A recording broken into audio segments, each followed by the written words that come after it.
지난주에 우리가 이제 수요 기도회를 처음 시작하면서 시편 1편의 말씀으로 이제 시편을 열어 젖혔습니다. 시편 1편이 길라잡이의 역할을 한다고 말씀을 드렸어요. 근데 이 시편 오늘 이제 본문인 시편 2편은 시편 1편과 이어지는, 사실상 연결되어 있다고 봐도 과언이 아닌 그런 시입니다. 자, 그래서 이 시편은 시편 1편과 시편 2편은 복이 있도다, 복이 있는 자로 서로 연결되고 있어요. 시편 1편도 복이 있는 사람이 어떤 사람인가, 그리고 복이 있는 자의 삶을 살아갈 것을 권면하고, 그리고 악인의 길을 걸어가지 말 것을 경고합니다. 시편 2편 역시 마찬가지예요. 근데 시편 1편과 2편의 차이는, 시편 1편은 개인적이라면 시편 2편은 민족적이고 아주 이제 범위가 넓어진다는 그런 차이가 있어요. 자, 시편 1편에서 복 있는 사람이 어떤 사람이라고 했죠? 복이 있는 사람은 안 하는 게 있고, 그리고 복이 있는 사람은 하는 게 있습니다. 안 하는 게 뭐였죠? 악인들의 꾀를 따르지 않습니다. 복이 있는 사람은. 그리고 죄인들의 길에 서지 않아요. 그리고 오만한 자의 자리에 앉지 않습니다. 이것을 하지 않아요. 그런데 하는 것이 있죠. 그게 뭐죠? 오직 여호와의 말씀을 주야로, 여호와의 율법을 즐거워하여 그의 율법을 주야로 묵상하는 것, 이것을 이제 복 있는 사람이 합니다. 자, 그런데 이와 이어지는 시편 2편에 복 있는 사람 역시 하는 것이 있고 안 하는 것이 있습니다. 안 하는 것은 뭐냐면 12절에 아까 우리가 읽었는데요. 12절에 복이 있는 사람은 길에서 망하지 않습니다. 길에서 망하지 않아요. 그러니까 아까 보니까 어떻게 했어요? 죄인들의 길에 서지 아니하며 라고 얘기를 했죠. 복이 있는 사람은 역시 시편의 2편에 나오는 것도 길로 연결이 돼요. 죄인들의 길에 서지 않는 이 사람은 길에서 망하지 않습니다. 그리고 이 복이 있는 사람은 하는 게 뭐냐면 여호와께 피해요. 여호와께 피한다는 얘기는 오직 하나님만 의지한다는 거죠. 그래서 하나님만 의지하고 하나님께 피하는 모든 사람은 복이 있다라고 말하는 것이 시편 2편의 얘기입니다. 자, 그런데 아까 우리가 읽었을 때, 자, 길에서 망하는 사람들이 있다고 했어요. 자, 악인들은 그러면 길에서 왜 망하는가?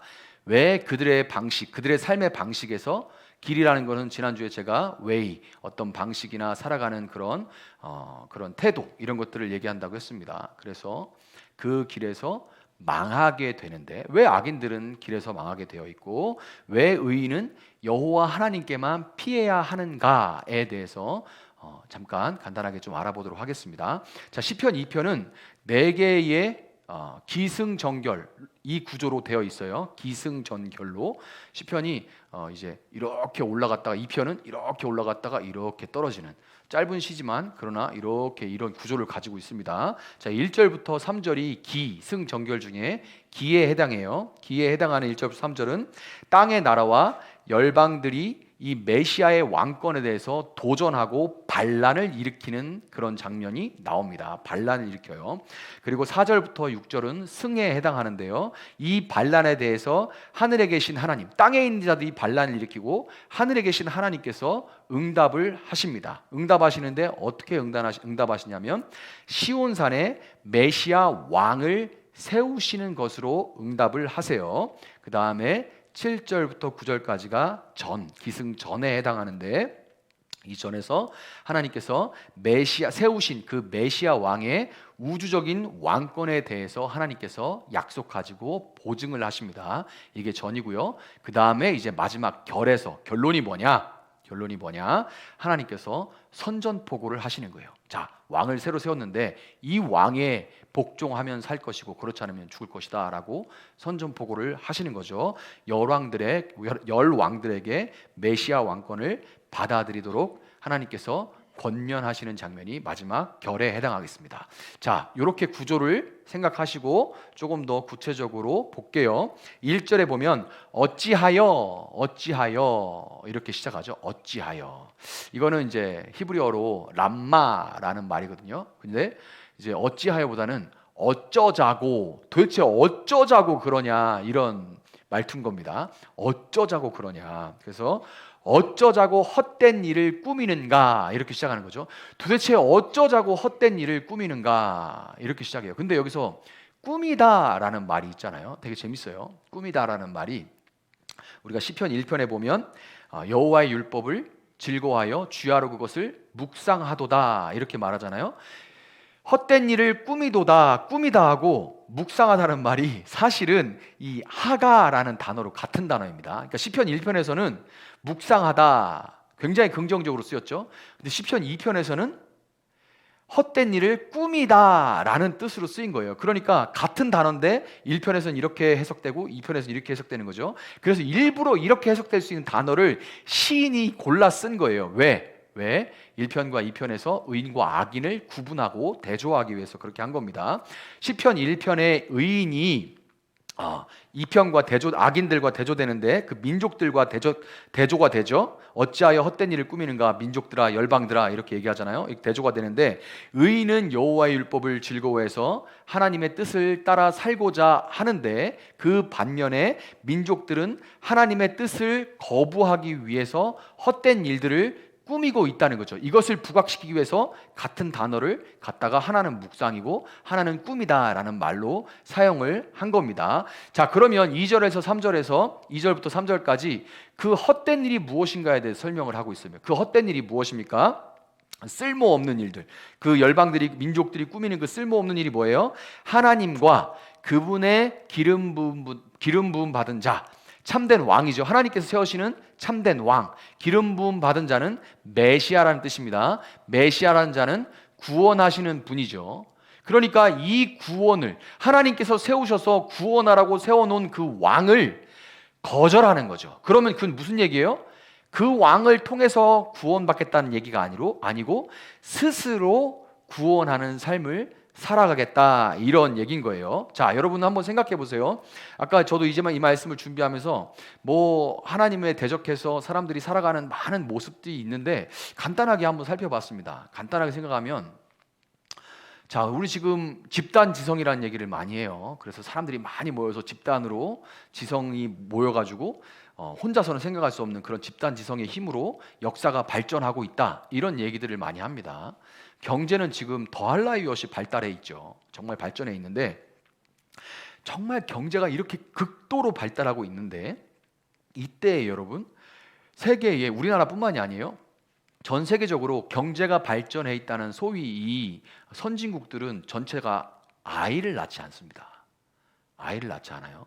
그러니까 이게 꼭 인생을 즐기기 위해서만 그런 건 아닙니다. 그러니까 경제는 발달해 있는데 이 양극화는 점점 심해져서 그리고 결혼할 형편이 안 돼서 이런저런 제약들이 많이 있잖아요. 그리고 솔직히 말해서 경제가 발달하고 사회가 발달하는데 나이가 찬 사람들이 가만있어 봐. 내가 살아온 걸 보면 솔직히 말해서 나 애 낳아가지고 그 애가 살아올 세상이 너무 두려워. 나처럼 잘할 거면 이렇게 살 거면 안 낳는 게 낫겠다라는 그런 말들이 나오고 있지 않습니까? 근데 사실은 지금 대한민국 또 유럽이나 모든 나라들이 역사상 이렇게 부유한 적이 없습니다. 역사상 이렇게 부유한 적이 없잖아요. 그런데도 내가 아이를 낳을 때 솔직히 애를 낳을 때는 이 아이가 자랄 때 정말 좋은 세상이겠다 하고 낳겠죠. 그런데 그렇지 않고 나처럼 잘할 것 같으니까 나처럼 고생할 것 같으니까 아니 나보다 더 할 것 같으니까 애를 안 낳아요. 어느 때보다 부유한데. 그런 경우 때문에 못 낳는 사람도 있고 또 여러 가지 형편이 안 맞아서 결혼 자체를 아예 안 하는 사람들도 있고 또 결혼을 한다 해도 그냥 세상 풍조 가운데 아이를 낳지 않고 그냥 내 인생을 즐기는 게 더 낫다라고 생각하고 있습니다. 어떤 이유든 간에 한번 보세요. 그러면 이 전체 흐름이 노인들이 우리나라뿐만 아니라 일본도 중국도 전 세계적으로 노인의 인구 죽음에 가까운 사람들은 늘어나는데 새로운 생명들은 태어나지 않습니다. 하나님께서는 생육하고 번성하라 생명을 충만하라 하셨는데 이 세상에 경제가 지극히 발달하고 과학과 의학이 지극히 발달하는데 경제가 발달하면서 과학과 의학은 사람들이 태어나도록 돕는 게 아니라 죽지 않도록 도와줍니다. 영원히 살 수 있는 것처럼 그렇게 과학과 의학이 만들어요. 내가 죽고 싶어도 죽지도 못하게 만들 정도로 과학과 의학이 발달합니다. 이게 그렇게 몰아가고 있어요. 이 전체 흐름을 한번 보세요. 하나님의 뜻과는 그렇게 인간이 똑똑하다 모여서 만들어가는데 하나님의 뜻과는 전혀 어긋난 길을 가고 있습니다. 이게 뭐 하는 거예요? 스스로 하늘에 닿아 내 이름을 내고자 하는 그 바벨탑을 쌓는 모습으로 그대로 가고 있는 겁니다. 그러니 결국 하나님과 같이 되고자 하는 그 헛된 일, 그 쓸모없는 일을 세상이 꾀하고 있는 거예요. 이런 것들을 통해서 내가 스스로 나를 구원하는 삶을 살아가겠다라고 하고 있는 겁니다. 자, 이런 세상 왕들의 모든 민족과 열방들, 이 세상이 하나님을 대적하고 스스로 구원의 길을 찾아갈 때에 하늘에 계신, 4절에 보면 하늘에 계신 하나님께서 어떻게 반응하십니까? 하늘에 계신 이가 웃으심이요 그가 비웃으시리로다, 이렇게 말씀하세요. 하늘에서 바벨탑을 인간이 아무리 높이 쌓아 올려도, 스스로 하늘에 닿고자 할지라도 하늘에서 보면 그냥 저 밑에 있는 탑일 뿐이에요. 그렇죠? 저 밑에 있는 탑일 뿐이에요. 그리고 비웃으시면서 인간의 지혜를 무너뜨리는데, 한번 보세요. 인간의 지혜를 무너뜨리는데 전혀 인간이 예상치 못한 방법으로 움직이시죠. 힘으로 바벨탑을 때려 부수신 게 아니라 어떻게 하셨습니까? 사람들의 언어를 흩어버리시죠. 그래서 스스로 바벨탑에서 떠나고 결국 허물어지도록 만들어 버리셨어요. 이와 마찬가지로 이 하늘에 계신 이가 비웃으시면서 이 하늘에 대적하는 세상에 대해서 하늘에 계신 하나님께서 내놓으신 방법은 뭐냐면, 이 세상을 당장에 불로 멸해버리시는 게 아니라 시온성에 당신이 기름 부어 세운 그 왕을 어디다 세우셨습니까? 십자가 위에 못 박아 세웠습니다. 이 왕은 힘의 왕이 아니라 굉장히 지극히 무력한 왕을 십자가에 달았어요. 그것이 하나님께서 이 세상에 제안한, 이 세상이 무너지도록 하신 방법이에요. 이 무력한, 전부 다 힘을 쫓는 이 세상에서 이 무력한 왕을 내놓으신 것이 하나님의 방식입니다. 그러니 이 왕을 따르는 자는 이 하나님께서 이 십자가에 달으신 분을 이 7절에서 뭐라고 합니까? 세례 요한에게 세례를 주실 때, 예수님께 세례를 줄 때 마태복음 3장 17절에서 하늘부터 소리가 있어 말씀하시되 이는 내 사랑하는 아들이요 내 기뻐하는 자라 하시죠. 하나님의 아들이신 그분. 그리고 8절에 이제 나에게 구하라, 온 열방을 너의 소유로 주겠다라고 하나님께서 그 아들에게 말씀하시지 않습니까? 누가복음 1장 33절에서 영원히 야곱의 집에 왕노를 하실 것이며 그 나라가 무궁하리라. 이 십자가에 달리신 무력해 보이는, 그래서 그냥 십자가에 달리신 이 왕이 내 왕이라고 믿는 사람만 구원을 받아서 그의 소유가 되어 그의 나라가 땅끝까지 임할 때 그분의 소유가 되는 거예요. 그래서 하나님께서 이 세상에 무기력한 그 왕을, 무력해 보이는 그 왕을, 어린 양 예수를 십자가에 달았을 때 힘을 쫓는 세상이 그것을 쫓지 않고 대적하고, 그 중에서 하나님이 택하신 자들이 그 예수를 믿는 자, 그 어린 양 예수를 믿는 자들만 구원을 받고 그분의 나라에 속하게 돼요. 그런데 이 예수님께서 다시 오실 때는, 그렇게 십자가에 가셨지만 다시 오실 때는 어떻게 오십니까? 어떻게 오신대요? 철장으로 토기를 다 때려 부시는, 이 세상의 모든 민족과 열방을 다 때려 부수시는 심판주로 오신다 얘기를 해요. 그러니까 기회는 어느 때밖에 없는 겁니까? 이분이 무력하나, 세상의 전체가 힘을 쫓는 세상에서 이분은 지극히 무력하신 분이기 때문에 너무나도 드러나는 분이에요. 세상의 방식대로 살지 않는 분이기 때문에 드러나는 분입니다. 그래서 이분을 보고서 저것이 살 길이다 하고 따라오는 자가 아니면 다 멸하시고 심판하고 철장 아래 다 심판하신다고 얘기를 하는 거예요. 그러니까 뭐라고 합니까? 군왕들아, 10절에서 군왕들아 지혜를 얻으라, 누가 진짜 왕인지 알아라 라고 하나님께서 말씀하시고, 11 그리고 재판관들, 옳고 그름을 따지고 유죄 무죄를 결정하는 자리에 있는 그들에게 하나님께서 뭐라고 하십니까? 교훈을 얻어라. 무슨 얘기예요? 너희들이 지금 세상에서는 너희 판단으로, 너희가 옳고 그름을 판단해서 너희 뜻대로 살아가지만, 그러나 진정한 재판관, 의로운 재판관을 너희가 만나게 될 것이다. 그러니 지금 기회가 있을 때 돌이켜라 라고 얘기를 하는 거예요. 11절 12절의 결론에서 뭐라고 합니까? 하나님을 경외하고 그의 아들 예수께 입맞추라, 충성을 맹세하고 그분만 따라라, 이렇게 얘기를 하는 거예요. 그렇지 않으면 너희가 가고 있는 그 넓은 길, 죄인들의 길에 서는 그 넓은 길에서 너희는 망하고 말 것이다 라고 하나님께서 말씀을 하시는 겁니다. 비웃으시면서 하나님께서 정말 인간이 예상할 수 없는 그 어린 양 예수 그리스도를 십자가에 세우시는 방법을 하신 거죠. 그것으로 이 세상, 바벨탑과 같은 이 세상을 흔들어 뒤에 엎으시고 마지막에 심판주로 오시는 거예요. 자, 이렇게 해서 와라, 예수께 충성해라, 예수에게 입맞춰라, 오직 그것만이 살 길이다 라고 얘기를 하시는데, 그럼에도 군왕들과 재판관들이 하나님께 돌아올까요? 돌아오지 않을까요? 돌아오지 않죠. 돌아오지 않고 그들은 의인을 핍박하게 될 것입니다. 그래서 지난 시편 1편 할 때 제가 뭐라고 말씀드렸습니까? 의인이라는 말은 단수예요. 왜? 많지 않기 때문에 그렇죠. 좁은 문 좁은 길을 걸어가는 사람은 많지 않아요. 그런데 넓은 길을 걸어가는 많은 사람들이 있기 때문에 그들 가운데 좁은 길을 걸어가는 사람들은 어리석은 사람들이고, 그리고 그들이 저항하지 않고 평화를 빌어주고 사랑을 실천하는 것은 힘을 쫓아가는 세상에서는 그 구조를 흔들고 자기들의 부끄러움을 드러내는 일이기 때문에 세상은 이 의인들을 싫어합니다. 그래서 핍박할 수밖에 없게 되는 거예요. 여러분의 인생이 수고하고 무겁고 힘든 이유들은 그것 때문에 그렇습니다. 물론 나의 어리석음 때문에 우리가 그런 어려움을 당할 때도 있지만, 그러나 이 세상에서 나그네 길을 살아가는 여러분 모두는 어려울 수밖에 없어요. 왜? 세상이 여러분을 예수를 미워했듯이 여러분을 미워하기 때문입니다. 그래서 복되다라고 마지막에 그냥 이렇게 끝나진 않습니다. 심판을 선언하고 끝나는 것이 아니라 어떻게 합니까?